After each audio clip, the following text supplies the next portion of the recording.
Welcome to only IAS. स्वागत है आप सभी लोगों का current affairs revision for prelims 2021 में। आर्ट एंड कल्चर के करंट अफेयर्स के रिवीजन का ये छठा लेक्चर है। आज के इस सेशन में हम फरवरी महीने के आर्ट एंड कल्चर के करंट अफेयर्स को रिवाइज करेंगे। इस सेशन का फर्स्ट इंपॉर्टेंट आर्टिकल पथौराघाट अपराइजिंग के बारे में है। आसाम के 25 साल पहले जलियांवाला बाग मैसेकर के जलियांवाला बाग हत्याकांड के 25 साल पहले यह घटना घटित हुई थी 28 जनवरी 1894 को। पथौराघाट छोटा सा गांव है आसाम की दारंग डिस्ट्रिक्ट में, जहां पर किसानों ने विरोध किया अंग्रेजों का और अंग्रेजों ने ओपन फायर किया। इस ओपन फायर में अंग्रेजों के रिकॉर्ड के मुताबिक 15 लोग मारे गए थे और 38 लोग घायल हुए थे, जबकि बाकी के जो रिकॉर्ड्स हैं वो ये बताते हैं कि 140 जो फार्मर्स थे उनकी मौत हुई थी, क्योंकि लैंड रेवेन्यू जो बढ़ाया गया था उसके खिलाफ किसानों ने प्रोटेस्ट किया था। अब देखिए, यहां पर मैं इंडिया में हिस्ट्री राइटिंग को क्वेश्चन करना चाहूंगा। आप में से कितने लोग हैं जिन्होंने आसाम की पथौराघाट अपराइजिंग के बारे में अभी तक डिटेल में जाना या समझा था? आपको ब्लैक होल इंसिडेंट के बारे में जरूर पता होगा, जहां पर नवाब सिराजुद्दौला के ऊपर आरोप लगाया जाता है कि उन्होंने 146 लोगों को एक कोठरी में बंद कर दिया, जिसमें 123 लोगों की मौत हो गई।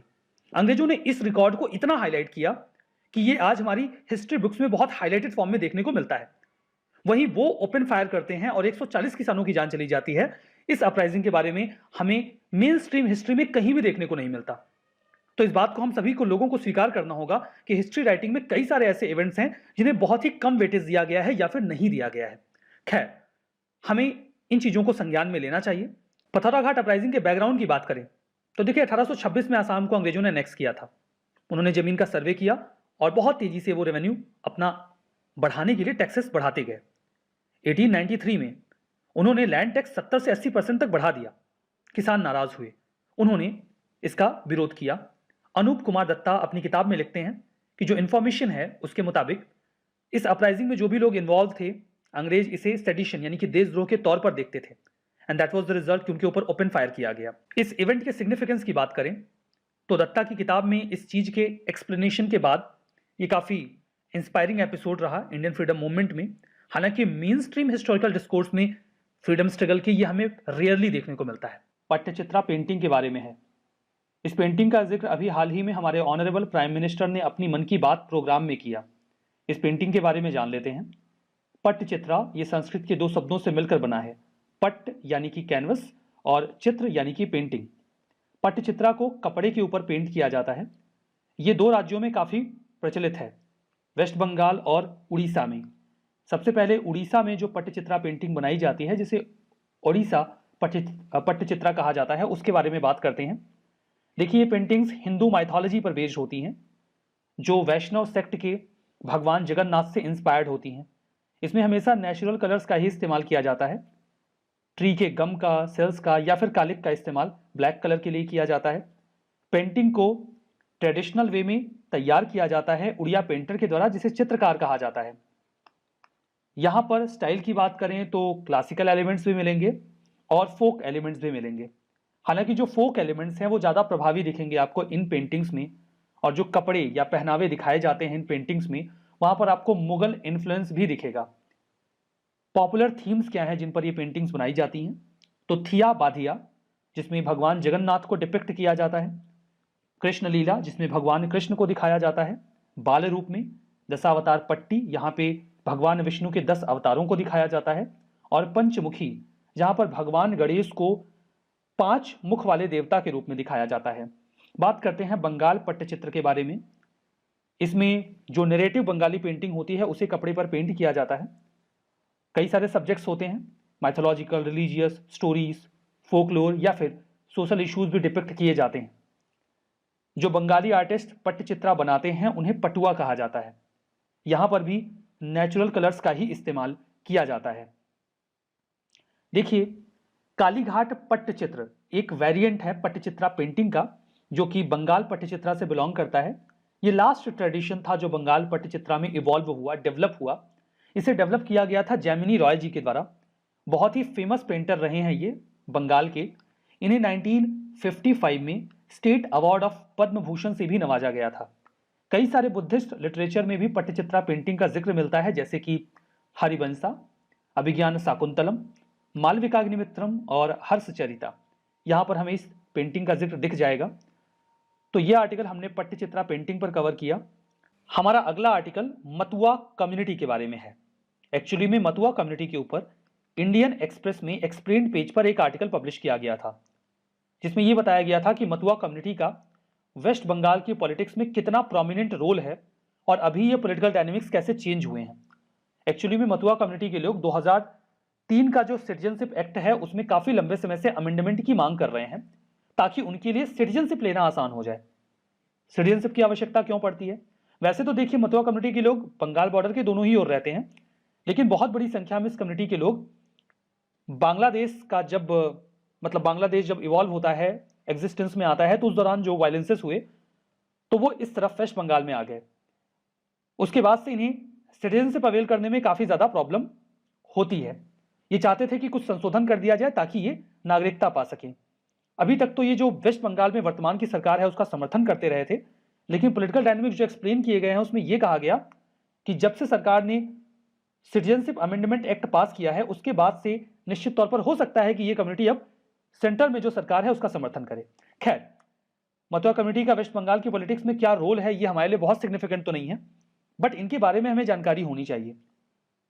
देखिए, ये एक रिलीजियस मूवमेंट था एक्चुअली में, जिसे 1870s में हरिचंद ठाकुर जी के द्वारा शुरू किया गया था, जो कि नामशूद्र फैमिली से बिलोंग करते थे, एक शेड्यूल्ड कास्ट फैमिली से बिलोंग करते थे, जो कि ईस्ट बंगाल के सफलदंगा रीजन से आते थे। ठीक है, अर्ली 20th सेंचुरी में उनके जो बेटे थे गुरुचंद जी, उन्होंने एक मूवमेंट के रूप में इसे ऑर्गेनाइज किया सोशली और पॉलिटिकली। 1915 में इसी दौरान मतुआ फेडरेशन का गठन किया गया, एस्टैब्लिश किया गया। आज जो मतुआज हैं वो वेस्ट बंगाल की second largest scheduled caste population में आता है और काफी ज्यादा प्रोमिनेंट भी है। हमारा next article Chauri Chaura incident के बारे में है। हमारे ऑनरेबल पीएम ने एक सेटेनरी सेलिब्रेशन को चौरी चौरा, जो गोरखपुर डिस्ट्रिक्ट में है उत्तर प्रदेश में, उसे इनॉग्रेट किया। मतलब 100 साल पूरे हो चुके हैं इस इंसिडेंट के। चौरी चौरा उत्तर प्रदेश में सिचुएटेड है। 1920 के दौरान महात्मा गांधी जी एक nation wide non cooperation movement launch कर चुके थे। यहां पर नॉन वायलेंट तरीके से सिविल डिसओबीडियंस किया जा रहा था, सत्याग्रह किया जा रहा था, मतलब सरकार के रूल्स एंड रेगुलेशंस को ब्रीच किया जा रहा था। रॉलेट एक्ट के खिलाफ ये पूरा जो नॉन कोऑपरेशन मूवमेंट है तैयार किया गया था। इसके बैकग्राउंड में एक और इशू था खिलाफत का। इतिहास में आप इस संबंध में विस्तार से पढ़ते भी हैं कि किस प्रकार से सेकेंड वर्ल्ड वॉर में जब टर्की के खलीफा को पद से उतार दिया गया, गद्दी से उतार दिया गया, तो इंडिया के मुस्लिम नाराज हो गए। तो रॉलेट सत्याग्रह और खिलाफत दोनों इश्यूज को मिलाकर नॉन कोऑपरेशन मूवमेंट स्टार्ट किया गया। लेकिन चौरी चौरा इंसिडेंट हो जाने के बाद इस नॉन कोऑपरेशन मूवमेंट को वापस ले लिया गया। एक्चुअली में क्या हुआ था, यह घटना जो है वो 4 फरवरी 1922 को हुई थी। उसके 2 दिन पहले यानी कि 2 फरवरी 1922 को कुछ वॉलंटियर्स नॉन कोऑपरेशन मूवमेंट में पार्टिसिपेट करने जा रहे थे, जिनको लीड किया जा रहा था एक रिटायर्ड आर्मी सोल्जर जिनका नाम था भगवान अहिर, उनके द्वारा। लेकिन जो प्रोटेस्ट था वैसे वो प्लान था फूड प्राइसेस जो काफी तेजी से बढ़ रहे थे, लिकर सेल जो हो रही थी उसके खिलाफ। लेकिन पुलिस ने लाठीचार्ज किया और कई सारे लीडर्स को गिरफ्तार कर लिया गया चौरी चौरा पुलिस स्टेशन में। इसके अगेंस्ट में प्रोटेस्ट किया जाना था 4 फरवरी को। भीड़ काफी ज्यादा एग्रेसिव हो गई। उन्होंने जो पुलिस स्टेशन था उसमें आग लगा दी। कई सारे पुलिसमैन और स्टाफ जो उस पुलिस स्टेशन में थे उन सभी लोगों की जान चली गई। इसके बाद गांधी जी 5 दिन का फास्ट रखते हैं पश्चाताप करने के लिए कि उनकी वजह से ये वायलेंस हुआ। गांधी जी ने ये महसूस किया कि अभी लोग तैयार नहीं हैं नॉन वायलेंस के इस पूरे मुद्दे के लिए। फाइनली 12 फरवरी 1922 को इंडियन नेशनल कांग्रेस ने नॉन कोऑपरेशन मूवमेंट को पूरी तरीके से बंद कर दिया, जो कि चौरा चौरी ट्रेजेडी का एक डायरेक्ट रिजल्ट था। हमारा नेक्स्ट आर्टिकल प्रबुद्ध भारत जर्नल के बारे में है।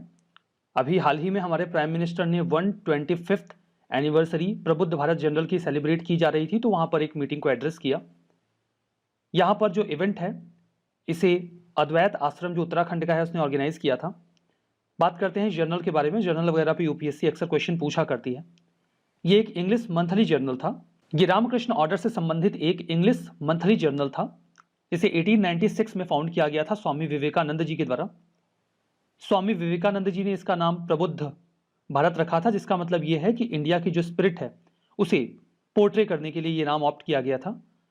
इस जर्नल का पर्पज ये था कि सोशल साइंस और ह्यूमैनिटीज के बारे में हिस्टोरिकल, साइकोलॉजिकल, कल्चरल और सोशल साइंस की थीम पर आर्टिकल्स लोगों तक पहुंचाए जाएं।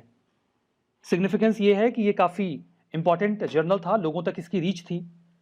नेताजी सुभाष चंद्र बोस, बाल गंगाधर तिलक, सिस्टर निवेदिता, सर अरबिंदो घोष और हमारे फॉर्मर प्रेसिडेंट सर्वपल्ली राधाकृष्णन जी ने भी इस मैगजीन में, इस जर्नल में स्पेसिफिकली अपने आर्टिकल्स कंट्रीब्यूट किए हैं। रामकृष्ण ऑर्डर देखिए एक मोनास्टिक लिनियज था, मतलब जो मठ होता है उसका एक क्रम था जिसे रामकृष्ण जी के द्वारा फाउंड किया गया था। और इस लिनियज में ही दो ऑर्गेनाइजेशंस आए, ट्विन ऑर्गेनाइजेशन, रामकृष्ण मठ और रामकृष्ण मिशन, दोनों का हेडक्वार्टर कोलकाता के बेलूर मठ में है। हमारा नेक्स्ट आर्टिकल लिंगराज टेम्पल के बारे में है। आर्कियोलॉजिकल सर्वे ऑफ इंडिया के जो ऑफिसर्स भुवनेश्वर में थे वो लिंगराज टेम्पल का सर्वे कर रहे थे, आसपास देख रेख कर रहे थे। सडनली उन्हें कुछ मूर्तियां मिली और कुछ मंदिर के हिस्से मिले जो कि डिमोलिश किए गए थे, टूटे फूटे थे। अभी हाल ही में 2 एकड़ का जो पूरा एरिया है उसे डिमोलिश किया गया है भुवनेश्वर डेवलपमेंट अथॉरिटी के द्वारा। तो फिर उन्होंने अपने अथॉरिटीज को लेटर लिखा कि वो इस पूरे मामले की जांच करवाएं कि इस डिमोलिशन में टेम्पल का कुछ स्ट्रक्चर तोड़ा गया है। लिंगराज टेम्पल के बारे में बात करते हैं। ये लॉर्ड शिवा को डेडिकेटेड 12th सेंचुरी का लिंगराज टेम्पल है। इनफैक्ट इसको बनाने की जो शुरुआत है वो 11th सेंचुरी में राजा जजाति केशरी के द्वारा किया गया था। लिंगराज को स्वयंभू भी कहा जाता है, मतलब सेल्फ ओरिजिनेटेड शिवलिंग भी कहा जाता है। ये जो टेम्पल है ये Kalinga school of temple architecture में बनाया गया है। इसके 4 हिस्से हैं। गर्भगृह, जिसमें पूरा एक स्ट्रक्चर होता है जिसमें भगवान की मूर्ति को स्थापित किया जाता है या फिर शिवलिंग स्थापित होता है। यज्ञ मंडप, जहां पर प्रेयर होती है। नाट्य मंडप, जहां पर म्यूजिक हॉल होता है, डांस होता है, कुछ परफॉर्मेंस होता है। भोग मंडप, जहां पे प्रसाद वगैरह दिया जाता है।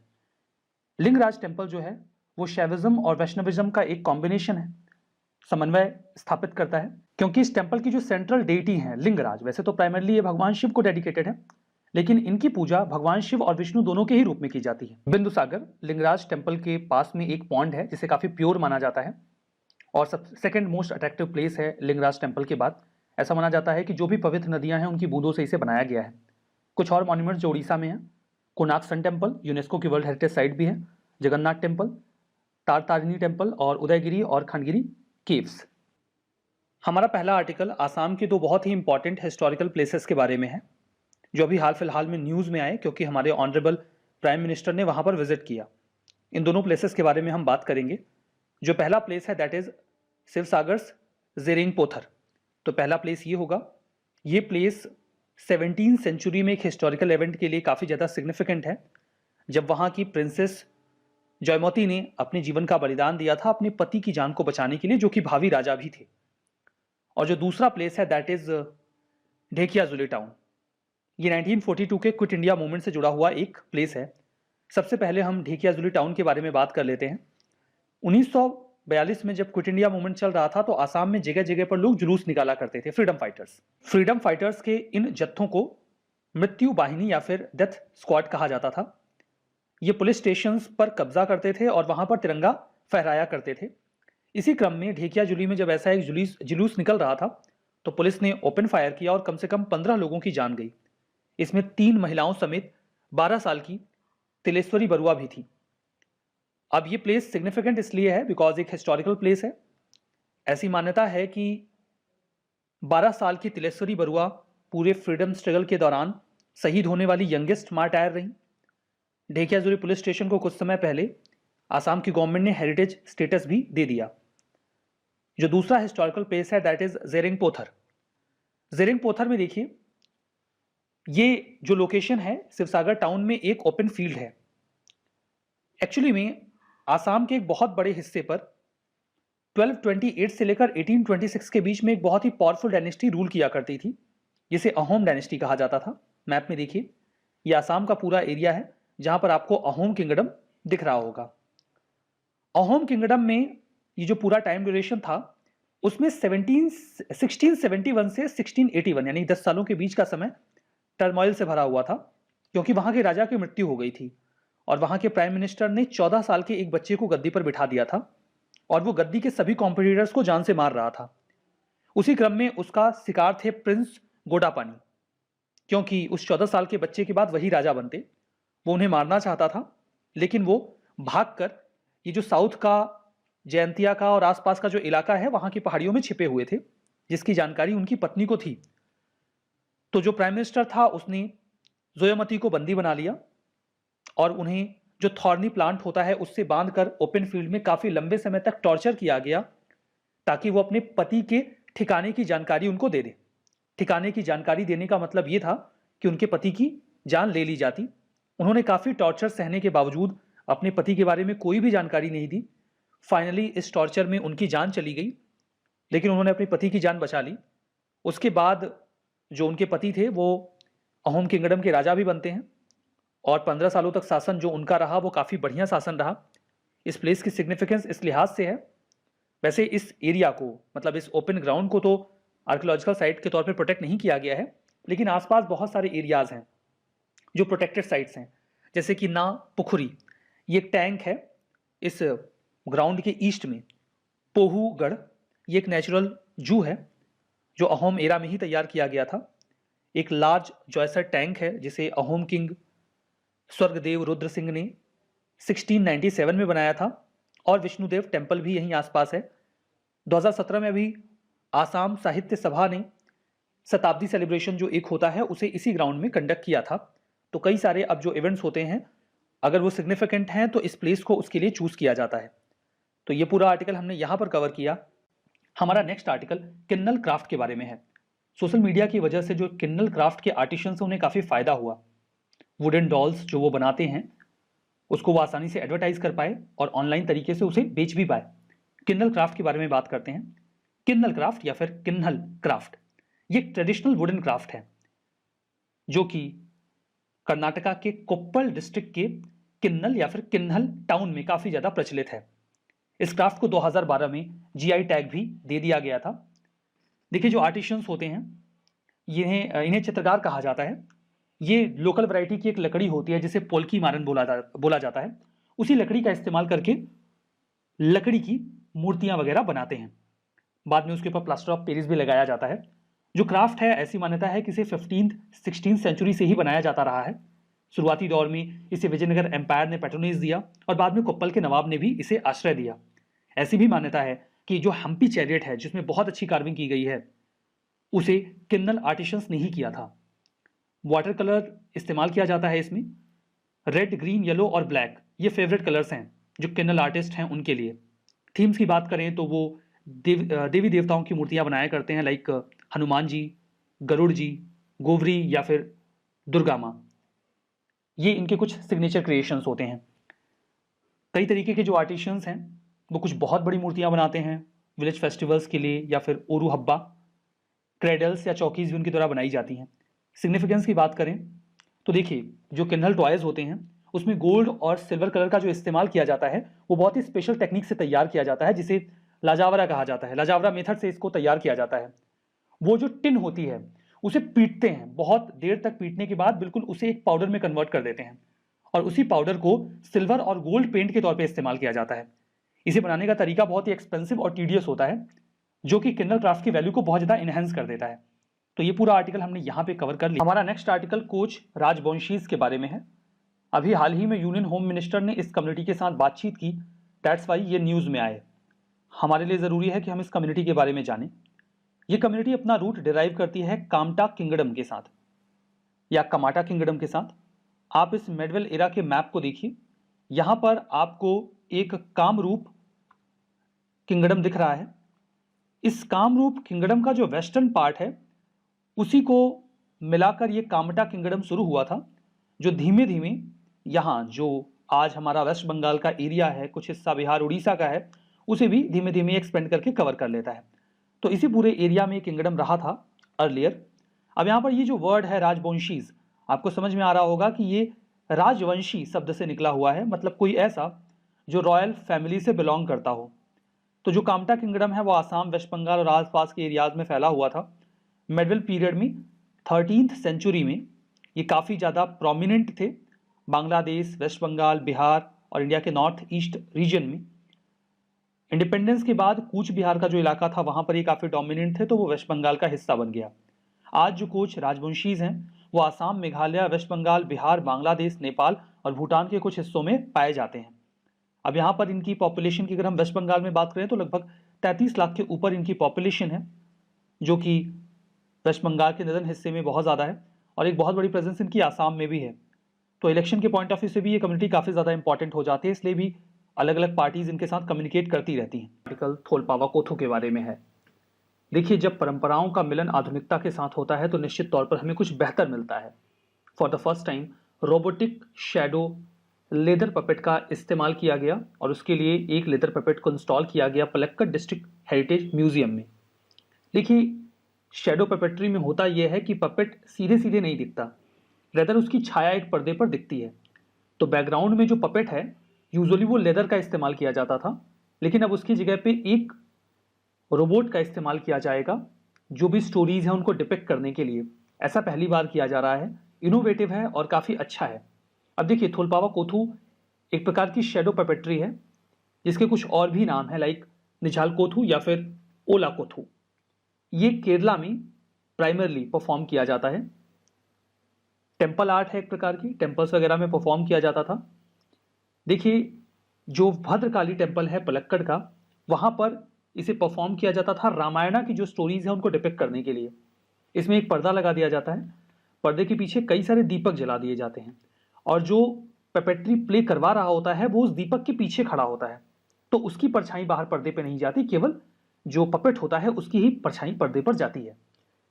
यहाँ पर देखिए, जो म्यूजिकल इंस्ट्रूमेंट्स इस्तेमाल किए जाते हैं, 2000 इजापुरा, ये है इजापुरा, छेंदा, ये जो इमेज में आपको दिखाई दे रहा है, और मदलन, यहाँ पर ये इमेज। जो आर्टिस्ट होता है उसे कई सालों की ट्रेनिंग करनी पड़ती है इस आर्ट फॉर्म को मास्टर करने के लिए। जो पपेट्री होती है उसका एक स्पेशल स्ट्रक्चर होता है, एक प्रेमाइस होता है जहाँ पर इस पपेट्री को परफॉर्म किया जाता है। उस प्रेमाइस को कोथू माडम बोलते हैं। देखिए, इस प्रकार का ये एक स्ट्रक्चर होता है जहाँ पर इस पपेट्री को परफॉर्म करते हैं।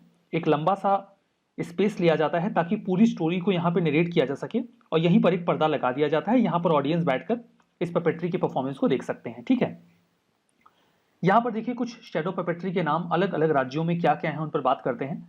आंध्र प्रदेश में थोलू बोमलट्टा कहा जाता है, कर्नाटका में तोगालू गोम्बेट्टा, महाराष्ट्र में चरमा बहुली नाट्य, उड़ीसा में रावण छाया, केरला में थोला पावा कोथू जिस पर अभी हम बात कर रहे थे, और तमिलनाडु में थोल बोमलाटा या बोमलाता। ठीक है, इन नामों को याद रखिएगा, कई बार यूपीएससी प्रीलिम्स में आर्ट एंड कल्चर से ऐसे प्रश्न पूछ लेती है। हमारा नेक्स्ट आर्टिकल अजमेर शरीफ दरगाह के बारे में है। अभी हाल ही में अफगानिस्तान के प्रेसिडेंट ने फॉर द फर्स्ट टाइम एक पवित्र चादर को अजमेर शरीफ दरगाह के लिए भेजा। उनका एक डिप्लोमेटिक मिशन न्यू दिल्ली में यानी कि इंडिया में आया हुआ है। ये जो चादर है वो 809वां जो उर्स मुबारक है, जो कि डेथ एनिवर्सरी होती है ख्वाजा गरीब नवाज मोइनुद्दीन चिश्ती की, उनके ओकेशन पर इसे चढ़ाया जाना है। मोइनुद्दीन चिश्ती जी को गरीब नवाज इसलिए कहा जाता है क्योंकि उन्होंने अपने लाइफ टाइम में गरीबों के लिए काफ़ी कुछ किया था। इनका जो सूफी श्राइन है, जो अजमेर शरीफ दरगाह है, ये एक सूफी श्राइन है ख्वाजा मोइनुद्दीन चिश्ती के लिए, जो कि अपनी सेक्युलर प्रीचिंग्स के लिए जाने जाते हैं।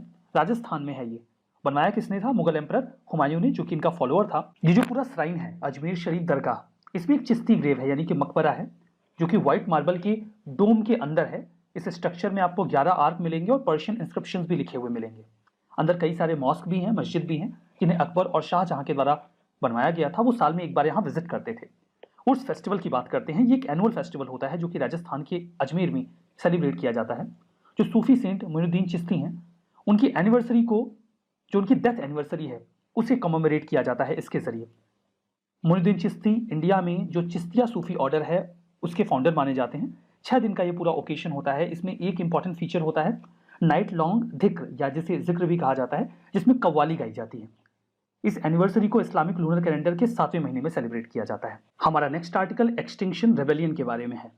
अभी हाल ही में दिल्ली पुलिस ने 3 इन्वायरमेंटल एक्टिविस्ट दिशा रवि, निकिता जैकब और शांतनु मुल्क के लिए धरपकड़ शुरू की। इन सभी लोगों के ऊपर प्रो खालिस्तानी मूवमेंट और टूल किट इशू में इन्वॉल्व होने का आरोप है। ये लोग पार्ट हैं एक ग्लोबल इन्वायरमेंटल मूवमेंट का जिसका नाम है एक्सटिंक्शन रेबेलियन। इसी कॉन्टेक्स्ट में एक्सटिंक्शन रेबेलियन न्यूज में आया। टूल किट इशू के बारे में हो सकता है आप सभी लोग अवेयर हों। ग्रेटा थनबर्ग नाम की एक स्वीडिश इन्वायरमेंटल एक्टिविस्ट ने गलती से एक टूल किट अपने ट्विटर हैंडल से शेयर कर दिया था, जिसके बाद इस बात को लेकर काफी ज्यादा बवाल मच गया। Perhaps this how dare you girl was completely unaware whatever she was doing। लेकिन इससे इंडियन सिक्योरिटी एजेंसीज को काफी मदद मिली, क्योंकि उन्हें हिंट मिल गया, एक रास्ता मिल गया इस पूरे प्रोपेगेंडा को इन्वेस्टिगेट करने के लिए। और इसी दिशा में यहाँ पहला नाम दिशा रवि का आया था, जिन्होंने इस टूल किट को एडिट किया था। हम यहाँ पर अब बात करेंगे एक्सटिंक्शन रेबेलियन के बारे में। एक्सटिंक्शन रेबेलियन, जिसे कई बार XR भी लिखा जाता है, ये एक सिविल सोसाइटी कैंपेन ग्रुप है। 2018 में ब्रिटेन में स्टार्ट किया गया था, जो एकेडमिक्स ग्रुप के लोग हैं उनके द्वारा। उसके बाद ये दुनिया का फास्टेस्ट ग्रोइंग एनवायरमेंटल मूवमेंट है। इसका ऑब्जेक्टिव बिल्कुल सिंपल है, ये नॉन वायलेंट सिविल डिसओबीडियंस में भरोसा रखते हैं, जिससे ये एनवायरमेंट को प्रोटेक्ट कर सकें और ह्यूमन एक्सटिंक्शन को रोक सकें, इकोलॉजी के कोलैप्स होने से बचा सकें। इनकी 3 कोर डिमांड्स होती हैं: tell the truth, act now and go beyond politics. मतलब जो कुछ एनवायरमेंट की सिचुएशन है उसके बारे में लोगों को सच बताया जाए, उस पर तुरंत कार्रवाई की जाए और राजनीति से ऊपर उठकर एनवायरमेंट को बचाया जाए। नेक्स्ट आर्टिकल संत रविदास जी के बारे में है। अभी हाल ही में हमारे ऑनरेबल प्रेसिडेंट रामनाथ कोविंद जी ने श्री गुरु रविदास विश्व महापीठ राष्ट्रीय अधिवेशन को एड्रेस किया। बात करेंगे संत रविदास जी के बारे में। संत रविदास जी हरिजन कास्ट से बिलोंग करते थे। इनका जन्म 15th सेंचुरी में, विवादित है, एग्जैक्ट डेट नहीं पता है किसी को, कई सारे मत हैं इस विषय में। 15th century whole and soul ले लेते हैं। तो उसी दौरान इनका जन्म हुआ था काशी में, जो आज आप वाराणसी के नाम से जानते हैं, उत्तर प्रदेश राज्य में। ये एक बहुत ही महान संत थे, दार्शनिक थे, पोएट थे, सोशल रिफॉर्मर थे और भगवान के भक्त थे, फॉलोअर थे।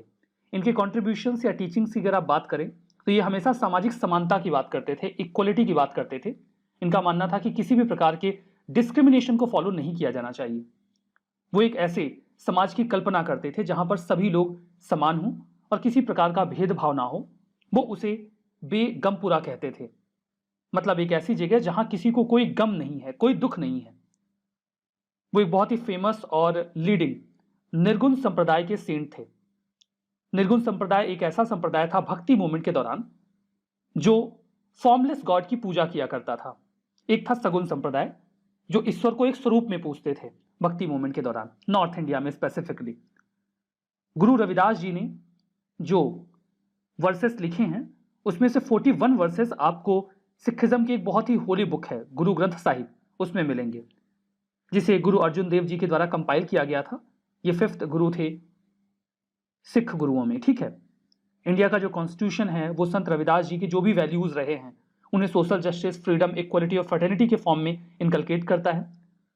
हमारे कॉन्स्टिट्यूशन के chief architect doctor Bhimrao Ambedkar ji ने भी जो कॉन्स्टिट्यूशनल प्रिंसिपल्स डेवलप किए उसमें गुरुदास जी के जो भी वैल्यूज थे वो एक्सप्रेस होते हैं। संत रविदास जी की जयंती को हम हर साल माघ पूर्णिमा के दिन, जो फुल मून डे होता है, उसके दौरान सेलिब्रेट करते हैं पूरे भारत में। तो ये सारी बातें संत रविदास जी के बारे में। हमारा नेक्स्ट आर्टिकल शका ननकाना साहिब के बारे में है। देखिए, शका एक पंजाबी वर्ड है जिसका मतलब होता है एजिटेशन करना या राइटफुल चीज के लिए प्रोटेस्ट करना। श्री ननकाना साहिब मैसेकर जो हुआ था उसकी शताब्दी पूरी हुई 21 फरवरी को। स्पष्ट है 21 फरवरी 1921 को यह घटना घटित हुई रही होगी, तभी तो अभी 100 साल पूरे हुए। तो उसी ओकेशन पर यह पूरा मुद्दा न्यूज में है। ननकाना साहिब जी बर्थ प्लेस है जो फर्स्ट सिख गुरु थे गुरु नानक देव जी। इसे फर्स्ट बिग एजुटेशन के रूप में याद किया जाता है, जिसे ऑर्गेनाइज किया गया था शिरोमणि गुरुद्वारा प्रबंधक कमेटी के द्वारा। SGPC आप शॉर्ट में कह सकते हैं। SGPC ने सिख रिफॉर्म मूवमेंट स्टार्ट किया था, जिसमें इनका यह मानना था कि जो प्रोमिनेंट गुरुद्वाराज हैं वो महंतों के कब्जे में चले गए हैं, जिनको ब्रिटिशर्स का बैकअप है, और वो इन गुरुद्वाराज हैं उनका इस्तेमाल अपने लेज्योर के लिए करते हैं, अपने सेल्फ इंटरेस्ट के लिए करते हैं, रेदर जो उसका सोशल पर्पस है उसके लिए नहीं। तो इन्होंने एक मूवमेंट चलाया कि जो इंपॉर्टेंट गुरुद्वाराज हैं उनको महंत के चंगुल से आजाद करवाया जाए। सिख लीडर्स ने कई बार प्रयास किया कि जो भी प्रोमिनेंट महंत हैं उनको निगोशिएशन टेबल पर लाया जाए और कोशिश की जाए कि जो गुरुद्वाराज हैं उनके मैनेजमेंट को बेहतर किया जाए, हालांकि वो सफल हो नहीं सका। मीनवाइल जो बाकी के महंत थे जो अलग अलग गुरुद्वाराज को ऑक्यूपाई करके बैठे हुए थे, उन्होंने एक ग्रुपिंग तैयार कर ली SGPC के खिलाफ ताकि वो उनको काउंटर कर सकें।